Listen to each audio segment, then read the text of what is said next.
अब संसद में पेश होने जा रहे बिल को लोकसभा और राज्यसभा और राज्य की विधानसभाओं में महिलाओं को 33% आरक्षण देने के लिए एक अहम कदम के तौर पर देखा जा रहा है। इसके तहत सांसदों की संख्या बढ़ाने और परिसीमन से जुड़े हुए प्रावधानों वाला विधेयक संसद में पेश किया जाएगा। संविधान संशोधन के बाद लोकसभा सदस्यों की संख्या मौजूदा 543 से बढ़ाकर 850 की जाएगी और इसमें 815 सीटें राज्यों के लिए, 35 सीट केंद्र शासित प्रदेशों के लिए होंगी। इसके लिए संविधान के अनुच्छेद 81 में संशोधन का प्रस्ताव है।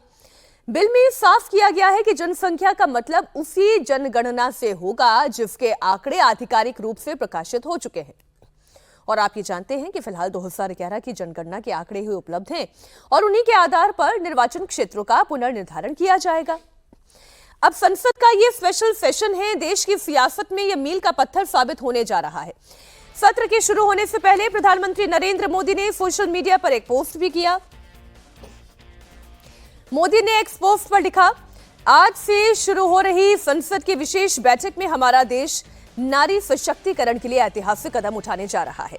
हमारी माताओं बहनों का सम्मान राष्ट्र का सम्मान है और यही भावना लेकर हम इस दिशा में दृढ़ता से आगे बढ़ रहे हैं।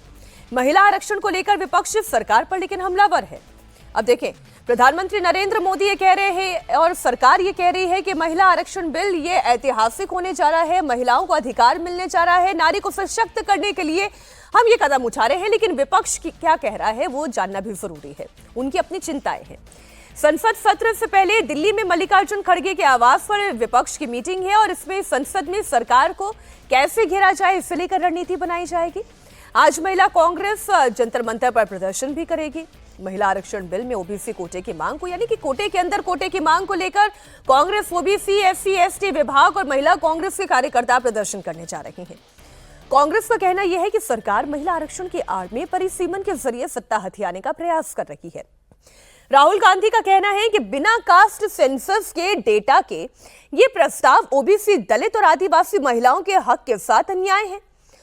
उन्होंने इसे हिस्सा चोरी करार दे दिया है।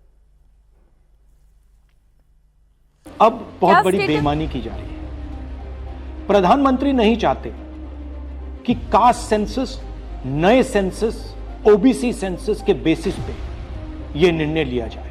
वो चाहते हैं कि 2011 का सेंसस यूज किया जाए जहां पे पिछड़े वर्ग का नंबर है ही नहीं।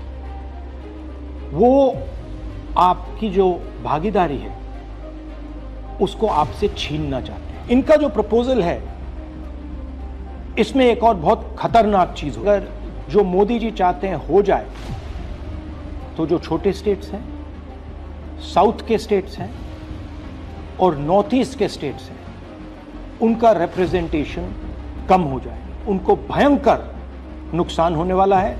और मैं इसको एंटी नेशनल एक्टिविटी मानता हूं। हमारा जो स्टैंड है वो बिल्कुल क्लियर है। अगर आपको करना है तो ओबीसी सेंसस का जो डेटा है उसके बेसिस पे कीजिए, 2026 के सेंसस के बेसिस पे कीजिए, 2011 के सेंसस के बेसिस पे मत कीजिए, क्योंकि उसमें ओबीसी का, पिछड़े वर्ग का कोई डेटा नहीं है। और अगर आप सचमुच में विमेंस बिल इंप्लीमेंट करना चाहते हो तो आपके पास विमेंस बिल पड़ा हुआ है, उसको आप इंप्लीमेंट कीजिए, हम आपको पूरा समर्थन देंगे।